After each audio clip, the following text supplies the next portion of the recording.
সুবিধা কলকাতা লিগের ড্র জাঁকজমকভাবে হয়েছিল। আজকে ম্যাসকট সামনে এলো।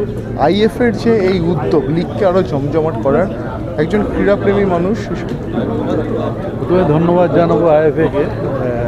আজকে জেনে খুশি হয়েছি প্রদীপ ব্যানার্জি নামে একটা স্ট্যাম্প তারা পেন করেছে, আর তার সঙ্গে একটা ম্যাসকট তারা ভালো একটা প্রফেশনালিজম তাদের মধ্যে।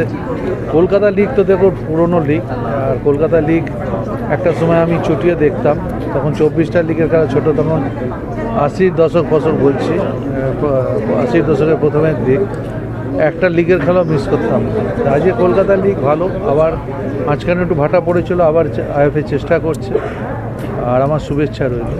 সুবিধা আপনি নিজে ফুটবল খেলেছেন, আপনি নিজে একজন ক্রীড়াপ্রেমী মানুষ, সেই জায়গায় দাঁড়িয়ে যেখানে এই যে 6টা বঙ্গ সন্তানকে রাখার কথা বলা হচ্ছে, আইএফএ তো কোনো ব্যারিয়ার দেয়নি যে 11 জনকে খেলায় না, 6 জনের মিনিমাম 6 জনকে রাখতে বলছে। এই ঠিক আছে, বাংলার ছেলেরা যদি ভালো করে ফুটবল খেলে, এখন তো দেখুন সন্তোষ ট্রফি চ্যাম্পিয়ন হচ্ছে বাংলায়, বিশেষ করে মুখ্যমন্ত্রী অনেক তাদের চাকরি থেকে শুরু করে তাদেরকে অনেক সহযোগিতা করেছে। বেঙ্গলের ছেলেরা এখন ফুটবল, বেঙ্গলে একটা সময় এই তো এখানে অনেকেই ছিলেন, আমি বলি আমরা যাদের খেলা দেখেছি, গৌতম সরকার থেকে, সমরেশ চৌধুরী থেকে, প্রশান্ত দা থেকে শুরু করে প্রচুর, সুব্রত ভট্টাচার্য থেকে শুরু করে ভাস্কর গাঙ্গুলির মতো ফুটবলাররা খেলেছে।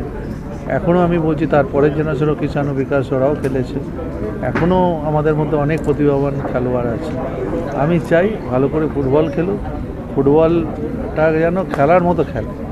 শুধু তখনকার দিনে এত কিছু পাইনি, কিন্তু প্রচুর ফুটবলার পেয়েছিলাম।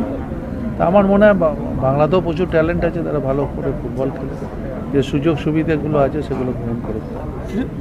রেফারিরা একটা বিরাট মানে করে অনেক সময়, তাই মনে হয় রেফারি যেন মানটা ঠিক থাকে।